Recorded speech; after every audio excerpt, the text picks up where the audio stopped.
Good morning, everyone.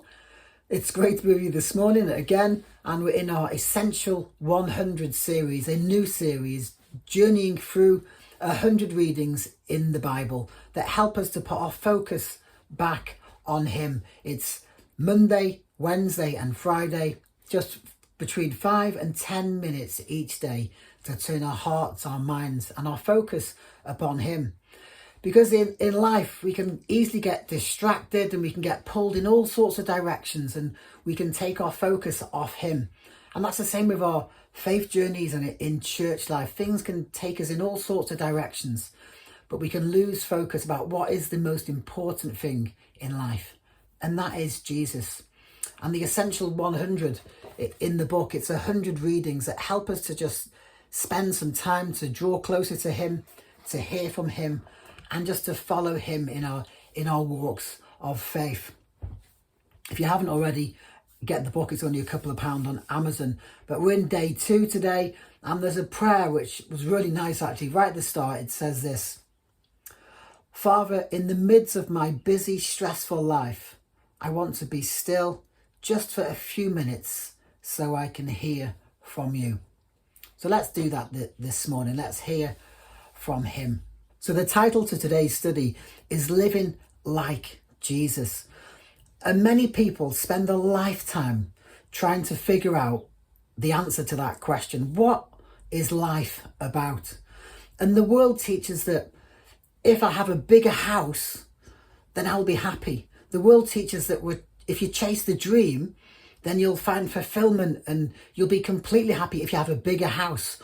Or if I had a better job, then I would be happier. Or if I had more money, then I'd really be happy. And we've had the conversation recently about cars. And if I had a better car, then I would be happy. And the reason being because Jonah's heard about a Tesla car from somewhere. It wasn't at home, that's for sure. And we've been driving along, going places, and he said, look, that's a Tesla. Look, that's a Tesla. Somehow he'd heard that a 4x4 is a Tesla car. So he kept saying, look, that's a Tesla. And it wasn't. So we had the conversation. The badge on the front of the car will let you know what the car is. So that one's a BMW, that one's a Land Rover and such like. But because he kept saying, that's a Tesla, we were joking saying, look, Jonah, that's a Tesla bus. Or that lamppost, that's a Tesla. Or that tree or that wall. And we were just having a bit of fun. But actually the conversation went that actually, Jonah, a car just gets you from A to B. It doesn't matter if you've got the best car in the world. Life isn't about trying to have the best thing. That isn't what life is about. So we were just having that conversation because he just got this, about Tesla cars, which I'm sure during this recent shortage of fuel, Tesla cars have had a bit more of an appeal for some people. But it was just a good conversation we had with him. So the reading today, or the book gives us a reading, and it's Philippians chapter 2, verses 1 to 11.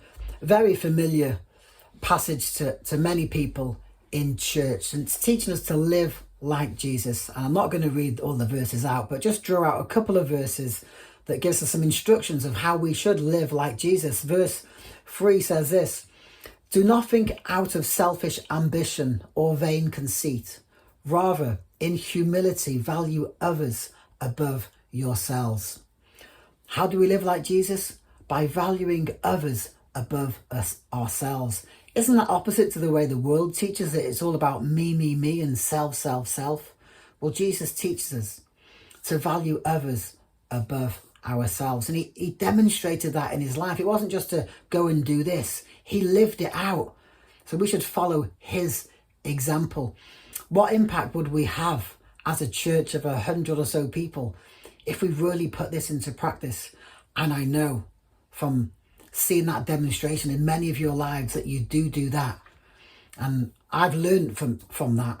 But imagine the impact that 100 people are putting this as a priority, of putting it into practice. But the point here as well, it says in humility. Being humble is the opposite to pride, isn't it? To be completely humble like Jesus. Verse 5 instructs us to be humble. It says this in our relationships: In your relationships with one another, have the same mindset as Christ Jesus, who being in very nature God, did not consider equality with God something to be used to his own advantage. Instead, he made himself nothing by taking the very nature of a servant, being made in human likeness, and found an appearance as a man. He humbled himself by becoming obedient to death, even death on a cross. Wow, these are just profound and amazing verses that God instructs us about Jesus, that even though he was equal to God in power to create the universe, equal to God to have authority, yet even though he had all that, Jesus chose to be humble, and he chose to become a servant and to obey, and even to obey, to go to the cross, to die for people like me and you. And I just think it's amazing that Jesus became a servant, and that's what we're called. We're instructed to become a servant like Jesus, to serve like Jesus, to be humble like Jesus, to love other people like Jesus, to put other people in front of ourselves. So can I encourage you, and I know that's a challenge, these verses are challenging, but can I encourage you to pray for opportunities this week or today to, Lord, give me an opportunity where I can put other people first instead of myself. And those opportunities will come along. And when they do, God will get the glory. Because that's what he wants us to be. Have the same mindset as Christ Jesus. To be humble, to be servants, and to be full of love for other people. Have a great day, everybody. And I look forward to seeing you all soon. God bless. Bye-bye.